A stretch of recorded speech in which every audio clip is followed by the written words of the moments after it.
Hello everybody and welcome to Module 5. This module is focused on high quality professional development. Quite frankly, too many teachers are leaving the profession. Within 5 years, a huge percentage of teachers are gone. And quite honestly, that number is higher, or at least it was pre-pandemic. I don't have research post-pandemic, but pre-pandemic that number was higher for alternatively certified educators actually. Within the first 5 years, a higher number of alt-cert folks left the profession than regularly certified folks. So having said all that, there's a lot of stuff that goes on in education, and some of it's within your control and some of it's not. And all of that, kind of contributes sometimes to why folks leave the profession. And for our purposes for this module, a question we have to ask is, are teachers leaving the profession because they're being failed in the area of professional development? That's part of it. There's a whole mess of things that goes into it. But if we can't make teachers better at what they do, if teachers feel like they're stagnating and not getting better, and there's no avenue for improvement, a lot of times that's frustrating. And that will many times lead them to seek out other employment. And so, as teachers, you must be provided with high-quality professional development that will change and improve your classroom practice. That's kind of some of the stuff we've talked about in the other modules. Is that overall improving of instruction, improvement of curriculum, and how all that's tied together. Curriculum, pedagogy, management of your classroom, all of that's tied together. And a further tie in all of that is that idea of improving through being developed professionally. So you must be provided with high quality professional development that will change and improve your classroom practice. And furthermore, as a teacher, you should know high quality professional development when you see it. And so for those reasons, here are the objectives for Module 5.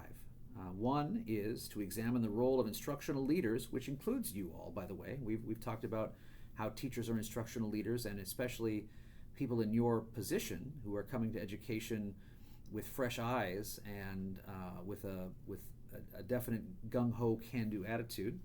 How are you as instructional leaders helping to ensure engaging professional development for teachers?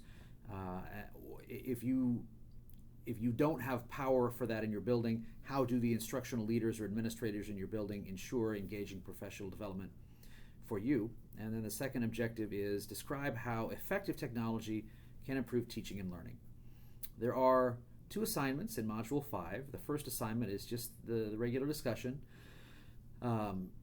Read and watch the lecture materials and use those materials in your responses. Your first post, as always, is due Wednesday, and then you have responses to 2 classmates' posts, at least 2 classmates' posts due on Sunday. And again, use those lecture materials to drive the discussion. The second assignment is a pretty big one, quite frankly. It is a professional development project. Again, this class was developed for aspiring administrators, and so I've really tried to kind of clean up some of the language around this particular assignment that's more administrator oriented. If I haven't done as good a job of doing that as I need to, just let me know and we can fix it together. But I have at least cleaned it up a little bit. So this assignment for this module, Module 5, is that PD project. It's tied a little bit to what you learned in Module 1, that Understanding by Design module. And so here's the scenario for the big assignment in this module. As an instructional leader on the Professional Development Committee in your building, you, along with administration, have determined that Wiggins and McTighe's research on Understanding by Design is something that you would like to implement within your school.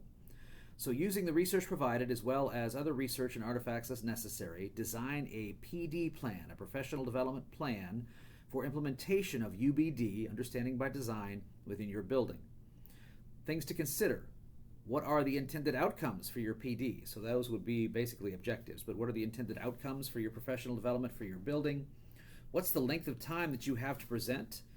For example, will the information be disseminated at the beginning of the year, or will there be ongoing information and reflection throughout the year? I would not really try to reinvent the wheel on this. I would base this planning on how your district and or building currently organizes PD. Some of you are moving districts from this year till to next year, go with what you know, even though you won't be there next year. Go with what you know in terms of what you've done with the PD organization in your building. So if you have weekly PD sessions, if you have a monthly PD sessions, if you have an in-service day every quarter, whatever it is, use that time frame to design your professional development plan. What does your agenda look like for each session that you'll conduct? How will teachers be held accountable for implementation of UBD? And understanding that you yourselves as classroom teachers don't have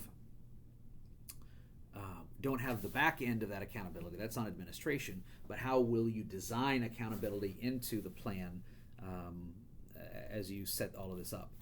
I'm going to ask you to create at least one thoroughly developed activity that addresses an action item in your PD plan, and you'll also be asked to reflect on how you designed your plan and why.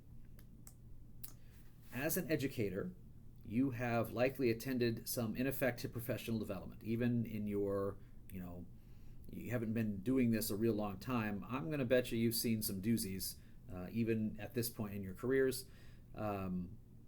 This is your chance to get into the nuts and bolts of PD planning so that you know what good PD ultimately looks like. And so that's the usefulness of this activity, I think, for you all as classroom teachers. As always, I'm willing to work with you if you have a different way that you'd like to go with this, and we can still satisfy the objectives as laid out in the course. I'm absolutely willing to adjust and have you adjust with me. Just let me know.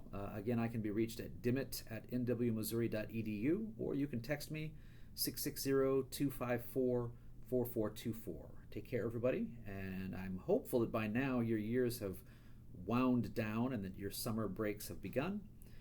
If you are not quite there yet, hang on. It's coming. Take care, and we'll see you later.